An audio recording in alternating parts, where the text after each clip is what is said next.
The 2023 NFL trade deadline is in the books. We're going to react to everything that happened here on Chicago Bears Now, plus some aftermath, starting with Jaylon Johnson. My name is Harrison Graham. No Jaylon Johnson trade, which I am very happy about. The Bears opted to not trade their number one corner, despite having multiple offers, according to multiple reports.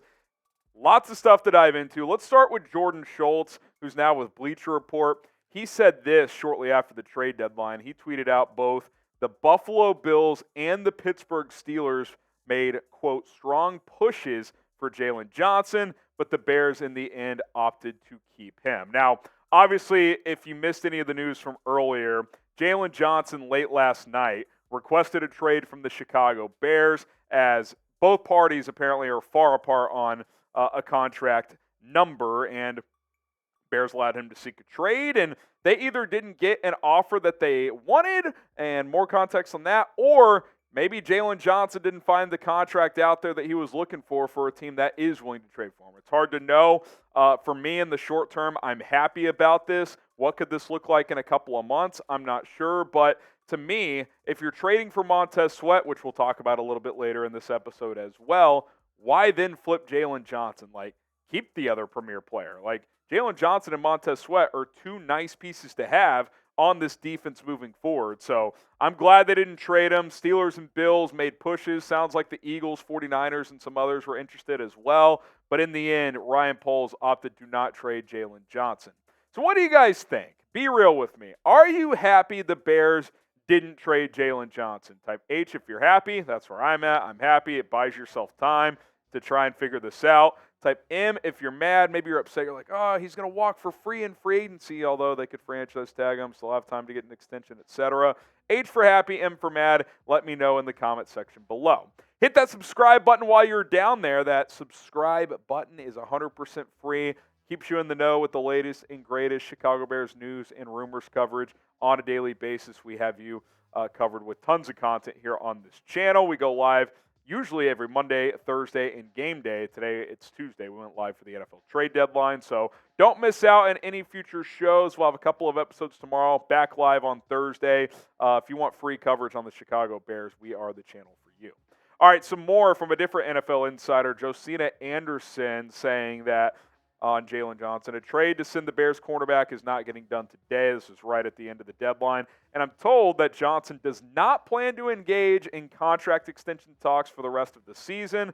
Johnson intends to be a pro about the situation and planned for the possibility that he may not get traded. I'm also told that offers were made for Johnson, but that some teams evidently felt the cost was too high. Now, I think what she means by the end of that is cost in terms of compensation to go get Jaylon from the Bears, not to pay him. At least that's how I read that. But we'll see where it goes from here. I mean, these are top-tier insiders. Jordan Schultz, Josina Anderson, Rappaport, and Schefter had tweets about it as well. It's very interesting. I give Ryan Poles credit for not just having an emotional reaction to a trade request and shipping him out. Maybe he learned from that Roquan Smith situation. Who knows? But I still hope that the two sides are able to repair what seems to be a fractured relationship. I don't know what Jaylon Johnson's thoughts are. He's clearly frustrated. I mean, the fact that he's not going to engage in contract discussions the rest of the season, I think, shows that. He's just saying, screw it for now. I'm going to play. I'm going to play well. I'm fighting for a contract, whether it's here or with another team. Hopefully he plays well. Hopefully the Bears recognize he's worth keeping, and hopefully they're able to come to terms on a new deal. But for now, it appears that contract discussions have stalled.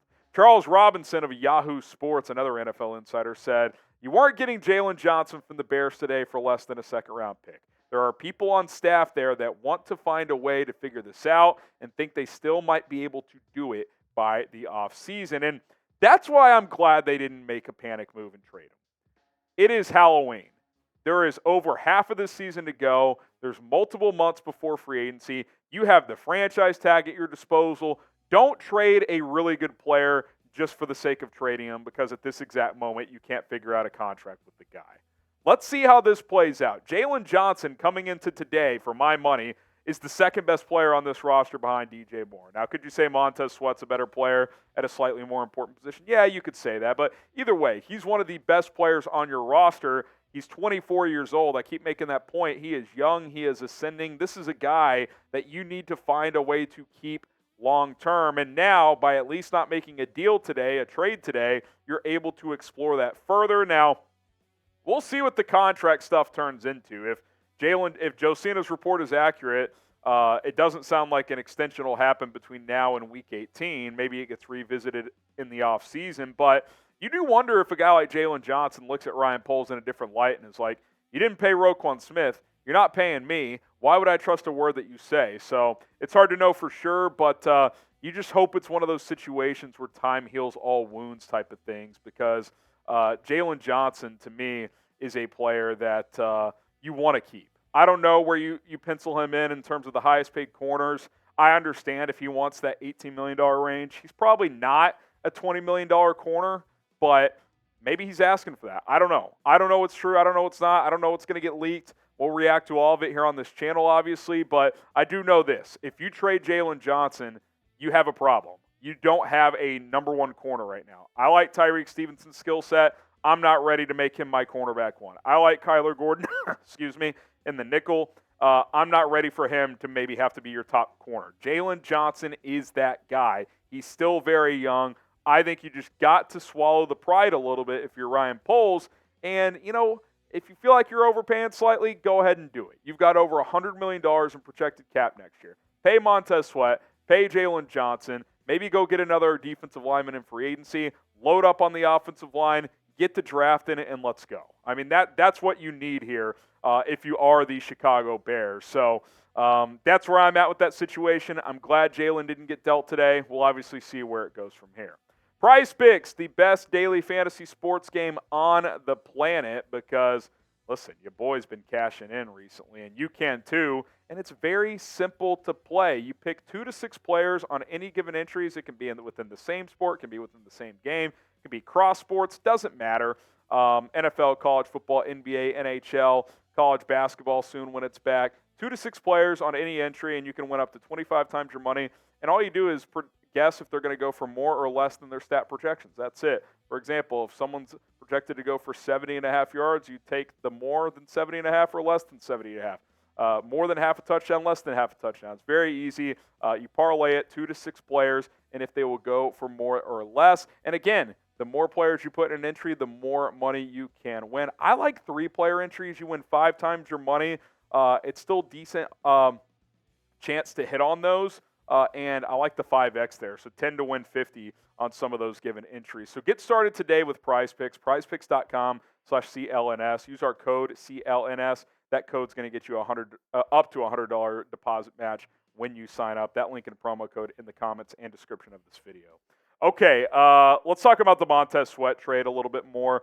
This trade really got today kicked off at the NFL trade deadline. Mildly busy day, but nothing crazy. Chase Young ended up going for a third to San Francisco, which was interesting. But Chicago pulled the trigger on Montez Sweat, their second-round pick for next year. And I don't view this like I viewed the Chase Claypool trade. You were projecting more with Claypool, like, okay, if he can get back to what he was doing as a rookie and reach his athletic potential, he could be a big weapon for Justin Fields. You're not projecting with Sweat. He's already established in this league as a really, really good edge rusher. He's one of the best run-defending edges in the NFL, and he's having his best year as a pass rusher as well, as he has 6.5 sacks on the season. He is on pace to have a career high in that regard. I mentioned how good of an edge setter he is in the run game. He is elite in that regard. The Bears have a top 5 rush defense this year, so that's going to continue, and now they can at least hopefully have somewhat of an adequate pass rush as well. I loved this tweet by the Bears, Montez in the midway. I thought that was a cool graphic to welcome him to Chicago pending a physical. That's given me Larry Ogunjobi PTSD. Let's hope that doesn't happen. I don't really have concerns. He's been durable in his career. He'll pass the physical, and he'll be a Chicago Bear. And then you plug him in. Yannick Ngakoue, we had big expectations for him this year, and I think what we've realized here is that if he's your top guy, there's limitations there. But now you bring in Sweat, who's going to garner more attention. Not only is he going to be productive, that could unlock a guy like Ngakoue on the other side to get better looks, get better opportunities to get after the quarterback. So it's one of those domino effect type of moves. I don't think you're set long-term on the defensive line here all of a sudden, but this is a good starting point with Montez Sweat. Maybe you go sign someone else in free agency and you go from there. Obviously, you have to sign Sweat to a contract extension. I assume that's in the works already. You don't make this move for a rental as a 2-6 football team. Clearly a long-term play. I'm sure we'll hear from Ryan Poles very soon as he'll give his thoughts on this move very, very quickly. I would guess a Wednesday press conference. Grade the trade of Montez Sweat to Chicago for a second-round pick, A, B, C, D, or F. I gave it an A-. I really like the move. It's safe. His floor is like 7-8 sacks, excellent run defender. His ceiling is, I think, what's going to happen this year, which is 10-plus sacks. Surely he'll get 3.5 more over the final 9 games in Chicago and still be that premier edge rusher. I'm excited about this. He's a player at a premium position that you absolutely needed, and you're going to sign him to a contract extension. And worst case scenario, you got the franchise tag for him as well. But you want to extend one of him or Jaylon Johnson. So worst case scenario, the franchise tag is available for the other guy. But hopefully it doesn't come to that. Hopefully both these guys get extended and are happy in here long term. I have a feeling it's going to drag out more with Jaylon Johnson. All right, I'm Harrison Graham. Be sure to hit that subscribe button for more Chicago Bears news and rumors coverage. We'll see you guys soon here on the channel.